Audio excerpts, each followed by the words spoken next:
Back pain, neck pain, நீ pain. இது எல்லாரும் யாரெல்லாம் சிவியராக அஃபெக்ட் ஆகியிருக்காங்க, இல்லை சர்ஜரி வேணான்னு யோசிக்கிறாங்க, இல்லை எனக்கு சிவியரில் இருக்கேன், எனக்கு ஏதோ ஒரு சர்ஜரி போக வேணாம், எனக்கு ரிலீஃப் வந்தால் போதும் அப்படின்னு இருக்கிறவங்களுக்கு இதை அப்ரோச் பண்ணலாம்.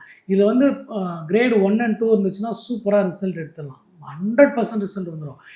கிரேட் 3 இல்லை +4 அப்படி இருந்துச்சுன்னா அப்போ நம்மளுக்கு கொஞ்சம் டிலேடாகவும் ஸ்லோவாக ஆகிறதுக்கு வாய்ப்பு இருக்குது. அது நம்மளுக்கு பண்ண தான் தெரிய வரும். ஏன்னா ஸ்ட்ரக்சரை சதைச்சி வச்சுருப்பாங்க. நீங்கள் அதுக்கு ஆப்ரேஷன் பண்ணாலுமே தீர்வு இருக்காது.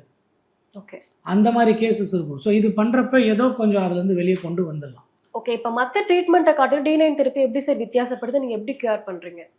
ஸோ நான் உங்களுக்கு முதலே சொன்ன மாதிரி இது வி ஆர் அந்த ரிசர்ச். இப்போது ஆர்டிஃபிஷியல் இன்டெலிஜென்ஸ் வந்ததுக்கப்புறம் நாங்கள் அது கூடயும் சேர்ந்து வேலை பார்க்கணும். ஏன்னா every year, every month, every day அப்டேட்டடாக இருக்கும். ஸோ அப்டேட் இன்றைக்கி என்ன வந்திருக்கு அப்டேட், இன்றைக்கி என்ன வந்த அப்டேட். ஸோ இப்போ 2 நாளைக்கு இந்த ரிசர்ச் ரிப்போர்ட் என்னென்னா, நீங்கள் க்ரானிக் பெயினில் வந்து சஃபர் ஆகுறீங்க மோர் தென் 2 years அப்படின்னா இதுக்கு வந்து மெடிசனை ஃபஸ்ட்டு நிறுத்த சொல்கிறாங்க.